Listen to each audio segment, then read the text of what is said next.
Debemos indicarles que el pasado martes se aprobó en primer debate la ordenanza de alianzas público-privadas. Los concejales proponentes fueron el doctor Javier Barrera, que ya se encuentra presente en nuestra cabina, y el doctor Iván Granda.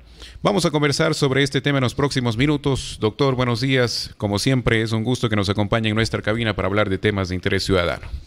Buenos días, Yamil. Un saludo cordial para usted, para todos quienes nos escuchan a través de la señal de W Radio. Para nosotros siempre es un placer compartir el trabajo que venimos realizando en nuestra labor de concejales a través de la señal de la radio. Coméntenos entonces cuáles son las principales directrices que constan en este proyecto de ordenanza que ya se aprobó en primer debate el pasado martes. Esta normativa es importante para la ciudad porque permite generar los procedimientos de institucionalidad para que se puedan implementar las alianzas público-privadas en el Cantón Cuenca.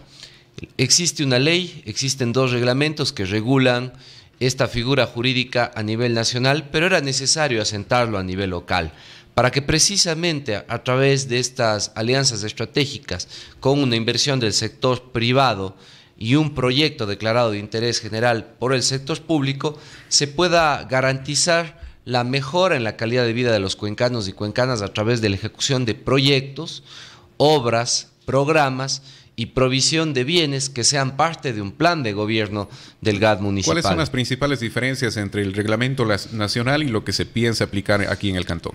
Básicamente lo que nosotros tomamos de la legislación nacional son todas las regulaciones en cuanto a incentivos y sobre todo fundamental la garantía de seguridad jurídica con la que deben contar los inversionistas del sector privado para que puedan precisamente ejecutar estas obras, programas, proyectos que tendría la Municipalidad de Cuenca. Es importante que conozcan los ciudadanos que no se trata de una delegación de competencias, se trata de una delegación de gestión. Es decir, el municipio tiene previsto, por ejemplo, la construcción de un proyecto inmobiliario. Es el sector privado el que hace la inversión y evidentemente a través de un modelo de negocio se determina cómo se le permitirá a la ciudadanía acceder precisamente a esos bienes. Debemos comentarles a los ciudadanos que lo que se busca con esta normativa es primero la inyección del recurso financiero proveniente del sector privado, este puede ser nacional o extranjero. Esto permitirá directamente la reactivación económica, una dinamización de la misma, la generación de cientos o miles de plazas de empleo y fundamentalmente cubrir una necesidad manifiesta, una necesidad y una problemática latente de los ciudadanos de Cuenca. Por ejemplo, hablábamos del proyecto, de los proyectos inmobiliarios. Para el municipio de Cuenca, dentro de sus proyectos, por ejemplo, está previsto la construcción de vivienda de interés social. Siempre la falta de recursos es un limitante para el sector público.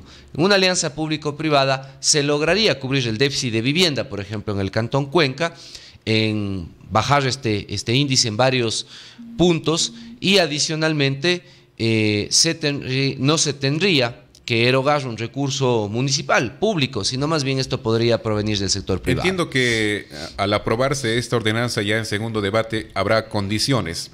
¿A qué se tiene que apegar el sector privado y cuáles serán las responsabilidades en este caso del sector público también para esas alianzas? Eso es fundamental, Yamil. Su pregunta es muy propicia porque no solamente hay que exigirle al sector privado, también hay que generar la garantía, la seguridad jurídica necesaria para que Cuenca se vuelva una ciudad atractiva para el inversionista privado. Y evidentemente eso genere todos los beneficios que nosotros hemos comentado en esta entrevista.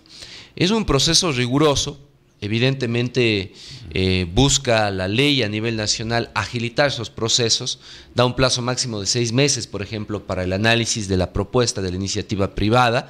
Se conforma una comisión multisectorial del GAD municipal, donde estarán principalmente técnicos que analizarán el proyecto, el programa o la obra que se podría ejecutar. Deberán declararla de interés general. Esto es fundamental. No todo proyecto, no toda obra podrá ser parte de las alianzas público-privadas. Debe ser declarado de interés general para que precisamente represente un beneficio a la colectividad cuencana, por un lado. Por otro lado, existe una subcomisión de apoyo también. Esto es un una creación nueva que trae la ordenanza frente a la legislación nacional, que permitirá precisamente construir los instrumentos técnicos necesarios y los informes a fin de que precisamente se pueda garantizar fundamental principios de transparencia, de celeridad. Hemos planteado incluso que las cámaras sean parte de estos procesos a través de vedurías, eso consta dentro de la ordenanza, porque evidentemente requiere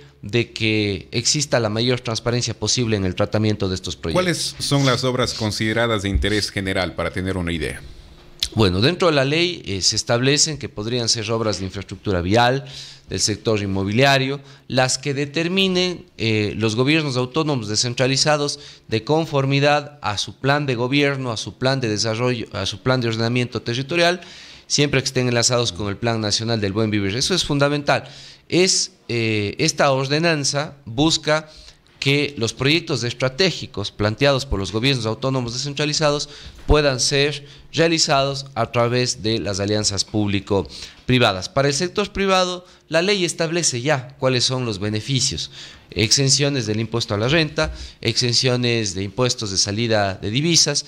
Hay una reforma planteada de varios artículos del Código de Comercio que permiten garantizarle mejores condiciones al inversionista privado que le apueste a una alianza con el sector público. De esa manera, los inversionistas, la empresa privada, ¿recuperaría la inversión a largo plazo o a corto plazo? ¿Cuáles van a ser los principales beneficios que tengan ellos para que digan, bueno, voy a poner mi dinero para determinada obra pública de la ciudad? Eso dependerá del proyecto, ¿no? Pero existe en la misma ley las posibilidades de cómo recuperar el retorno de esa inversión, ¿cierto? En algunos casos se habla de que el privado tendría la administración directa de la obra y el retorno. En otros casos se habla incluso de la posibilidad de un aporte al sector público, es decir, al municipio de Cuenca, fruto de la ejecución de este proyecto, de esta obra o de esta provisión de servicios, como lo contempla la ley. Eso se lo deberá definir en el modelo de negocio.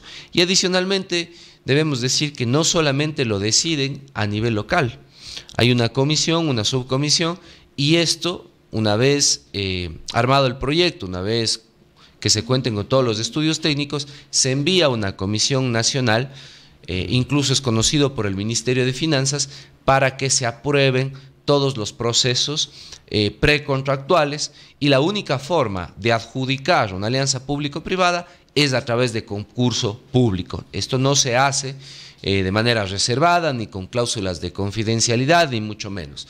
Esto se hace a través de concurso público. Evidentemente, dentro del concurso público, quien presente la iniciativa privada, la empresa, el inversionista que esté impulsando el proyecto, tendrá algunas consideraciones, algunas puntuaciones evidentemente mayores para quien recién pueda estar presentándose al concurso público. Estamos hablando de aproximadamente un 15% de la puntuación que tendría ya de inicio el promotor privado. ¿La relación de dependencia de los empleados sería netamente privada o podría ser pública?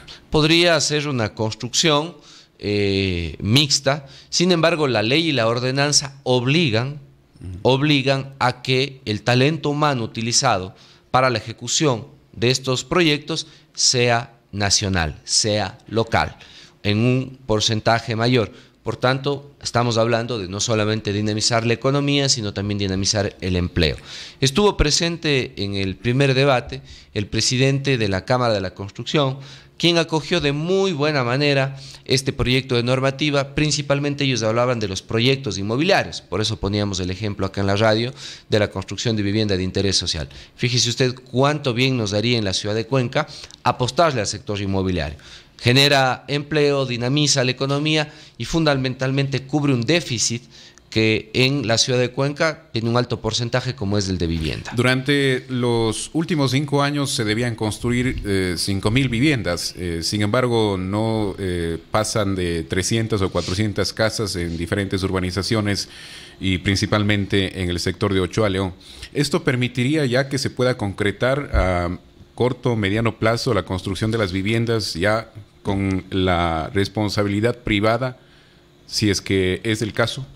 Podría ser uno de los casos. En esta administración, aproximadamente a fin de periodo, se tendrán construidas cerca de 1.100 viviendas, Sí, es un número interesante para la ciudad de Cuenca. Nunca una administración había logrado construir tantas viviendas de interés social. Sin embargo, la meta de 5.000 no va a ser cumplida. Y eso hay que explicarlo. La EMUVI es una empresa que cuenta con un presupuesto muy bajo y financia, por ejemplo, las etapas del proyecto Los Capulíes, que es la urbanización más grande, ¿no es cierto? Financia con la venta simultánea de las diferentes etapas. Entiendo que se viene la cuarta etapa ya de construcción de viviendas y esta cuarta etapa se financia con los valores recibidos de la venta de las 3 etapas anteriores. ¿Qué permitiría, Yamil? Justo lo que usted plantea, la posibilidad de que un inversionista privado ya no solamente construya, adquiera el bien inmueble, el terreno, y construya la vivienda. Es de fácil acceso en razón de que los ciudadanos, por cubrir su déficit, financiarían la adquisición de estas viviendas a través de la empresa, de la banca pública o de la banca privada. ¿Qué tendría que hacer el municipio en ese caso? Declarar de interés general el proyecto, acompañar y dar seguimiento a los estudios, declarar de utilidad pública el bien inmueble donde se emplazarían estas viviendas y el sector privado pondría la inversión. De esa manera, decíamos hace un momento, dinamizamos el empleo y cubrimos un déficit fundamental en la ciudad de Cuenca, que es el de vivienda. Concejal, rápidamente quisiéramos conocer cuál es su criterio respecto a las palabras de los frentistas de la ruta del tranvía, que han estado molestos en los últimos meses y han pedido fiscalización oportuna a los diferentes concejales. La semana pasada tuvieron algunos incidentes también en el hito, en el recorrido hacia el centro histórico de la unidad 1001 del tranvía. Siempre que hablamos del tema del tranvía, hablamos de un tema sensible. ¿Cómo no entender a los frentistas que se han visto afectados por el retraso de esta obra?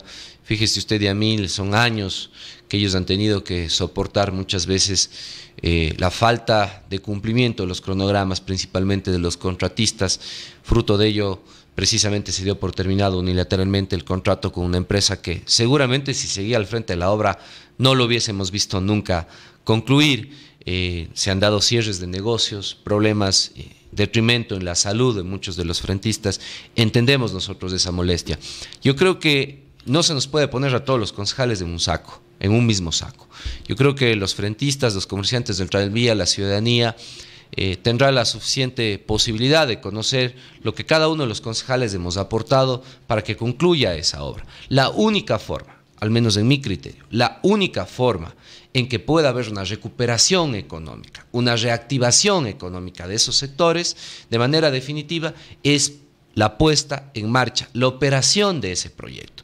Yo entiendo su malestar, pero no comparto, por ejemplo, que se opongan a que el tranvía realice sus pruebas dinámicas, sus pruebas de simulación. No es que se le saca a pasear al tranvía. El tranvía requiere de poner a punto los sistemas tecnológicos. Recuerden ustedes que nuestro tranvía tiene 2 sistemas de alimentación eléctrica. El primero, que es vía aérea, ¿no es cierto?, la línea aérea de contacto, que es la catenaria, y la segunda, que por ser una ciudad declarada Patrimonio Cultural de la Humanidad, su centro histórico, no permite la UNESCO esa línea aérea de contacto. Por tanto, funciona con sistema APS.